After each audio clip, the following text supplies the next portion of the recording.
Hey folks, today we're looking at G1 Jazz. And last week we also looked at Jazz. In particular, we showed you how to fix the broken windshield and hood connection as well as the loop underneath his hood. Today we're going to be focused on a part swap and whitening of his yellowed plastic parts. Jazz has a lot of parts that are very susceptible to yellowing. But he also responds very well to whitening. And in order to do that right, you have to remove stickers. So I'll show you how to remove the stickers, and then that'll give us an opportunity to transplant all our favorite parts and favorite stickers to the chosen bot. And today we're working with two jazzes. They're the same mold. They're both early 84 Takara circle stamp jazzes. And we'll be using a repaired roof from a third jazz. This one's already been repaired using the pinning technique, which I went over in detail in our last video. I'll link that one down in the comments for you so you can refer to it. So here's one of the jazzes we'll be working with.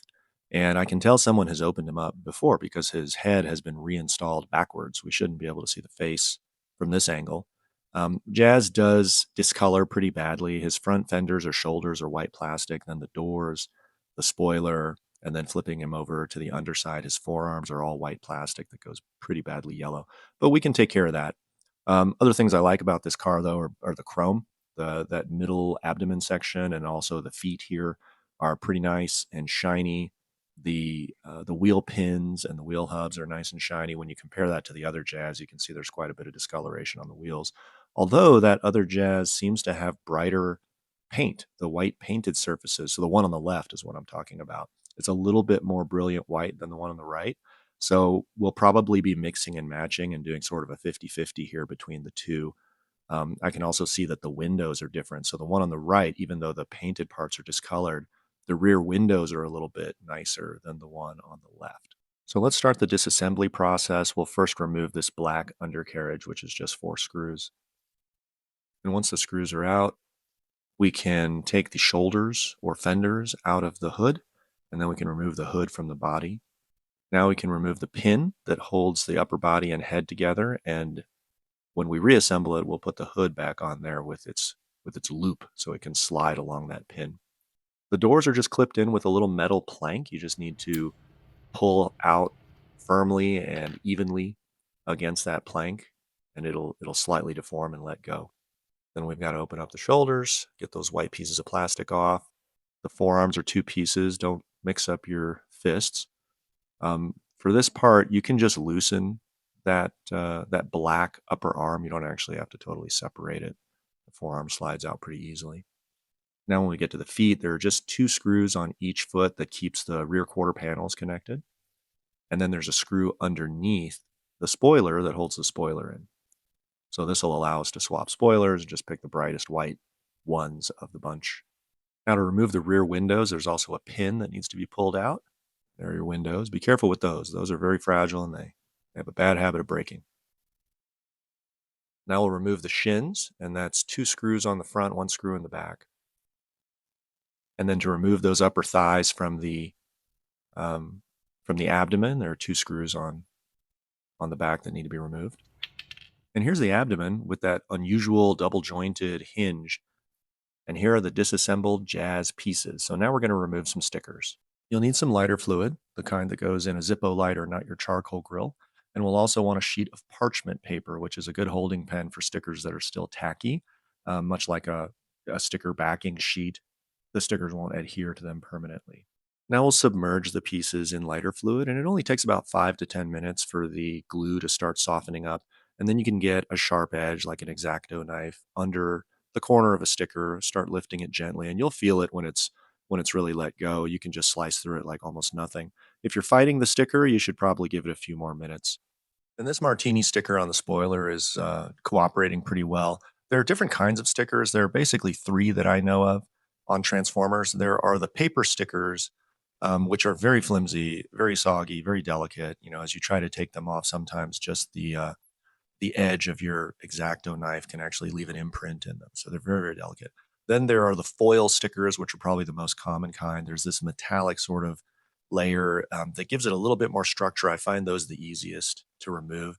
And then there are these kind of vinyl clear stickers um, that you see on Jetfire and the Macross Valkyries, for example. And they're not as common, but in Jazz's case, he does have this on his doors.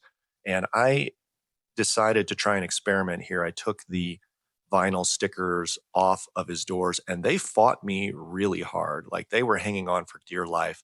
I had taken off stickers from Prowl and Blue Streak, which are more that foil style. And I had not tried to pull it off of Jazz, but I wanted to submerge these doors to whiten them. I think that was kind of a mistake. These things fought really hard. They were very difficult to get off. And I think they are pretty robust and resilient to whitening anyway. So I think in the future, I'll just leave them on. And as you just saw, I'm using 3% hydrogen peroxide from the grocery store to submerge all these parts. And I'm just going to put them on the back porch in the sun, covered for an afternoon or two. And you will see that they come out much whiter. And here's the after. And let me show you again where they came from. That's the before. So it's a pretty remarkable reaction and a very small amount of effort. I think these are going to look really good. Sometimes you can whiten these so much that they actually look too white. And now it's time to reapply these stickers.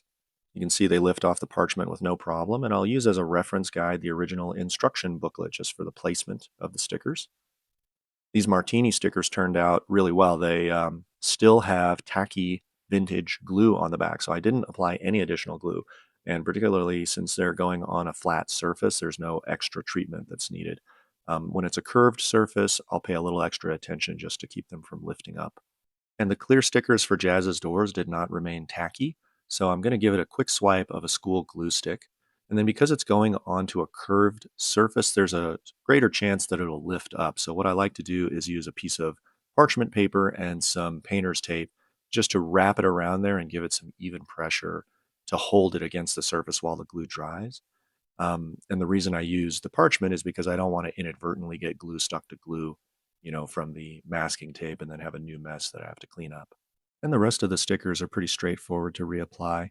I like to use the rubber end of my modeling file sometimes to press things down. Some of these were a little bit rough, but I like that patina. I say that we do repairs and restorations on this channel, and restorations is a big word though, because there are several different tracks through which people restore. And if I were to put a finer point on it, I'd say I'm more of a preservationist. I like to salvage as much of the vintage parts, the vintage function, the vintage paint, the vintage stickers, even if they're a little bit worn. I like that patina. I like that history. I like that, it's lived a life and you can see the evidence of a kid playing with it or even misapplying a sticker. But there are other ways to enjoy the hobby, and there are some toys that are so far gone, there's nothing left to preserve, right? Like the paint is so destroyed, or it's so rusted, or the stickers are just completely worn away to where you can't see anything. And then for those, you can do bare metal restorations, right? There's a whole community, there's a whole kind of work stream of that where people are stripping the paint, repainting, and these things look just absolutely brilliant new. And then you apply reproduction stickers and that kind of thing. I've applied reproduction stickers, but I would never sacrifice a decent, even if worn, a decent vintage sticker in favor of a reproduction. That's just not my preference. But I've definitely done jobs where I needed to repaint. Sometimes it's chrome, for example, like chrome just completely worn off and you see this bare plastic. So those are good candidates for a repaint. And as we get everything put back together here, you can see the tabs and detents on his knees that help him stay standing up. If you've got a Jazz that seems to fall down, these are your culprits. And just need to tighten up 3 screws to put everything back together. Then do a quick test on the thighs, and we've got a nice solid snap going in and out. Then we'll move on to the rear quarter panels. Remember, there's 1 screw underneath the spoiler to reattach that, and then you've got 2 screws underneath the foot to reattach the quarter panel. And then we'll reassemble the torso, and that just requires slotting the thighs into a groove inside the abdomen. And once that's snugged up, we'll move on to the doors. We'll unwrap our little parchment bundles, and you'll see the sticker looks pretty good. And we need to reattach them to the door hinges or the door posts. It's that same little flat metal plank, and I like to use my screwdriver just to pry that open a bit and get just enough clearance to snap that onto the hinge. You don't technically have to do that. You could just wedge the plank right up against the hinge and do it that way, but I think it's a little cleaner and smoother when I use the screwdriver to help. Now we've got some rear windows to reinstall, and we'll just move the pin out of the way, get the windows in. These are the chosen windows that were slightly better condition than the other ones, and then thread the pin right back through them. And now we can finish up the feet and the quarter panels. Just remember you do the windows first. You do need the quarter panels removed in order to access the pin. After we snug up those last couple of screws, we'll move on to reattaching the front bumper and chest to the rest of the body. And this part's actually really fiddly. Getting the hood and the head together is no big deal. You just stick the pin in there and it's pretty clear. But I recommend to get the rest of the body together, you use the doors and these holes in the hips of Jazz. You want to put those posts into the hips in the equivalent of car mode. And that is going to be your third set of hands. That'll hold everything together so that you can then put the black undercarriage in. The reason you need your hands free is just because those shoulders, right? The fenders are floating around there and it's really hard to get them seated. So if you do it this way, you'll find it a lot easier. If you don't do it this way, you can still get it done. It's just going to be very fiddly. And here's our newly restored G1 Jazz with nice white paint, white plastic, freshly transplanted stickers, nice clean chrome on the wheel hubs, pins, feet, and abdomen, and also a freshly repaired windshield to hood connection. And it's a nice looking example of an early Takara G1 Jazz. And it took a little bit of effort, but this isn't one of the more advanced repairs.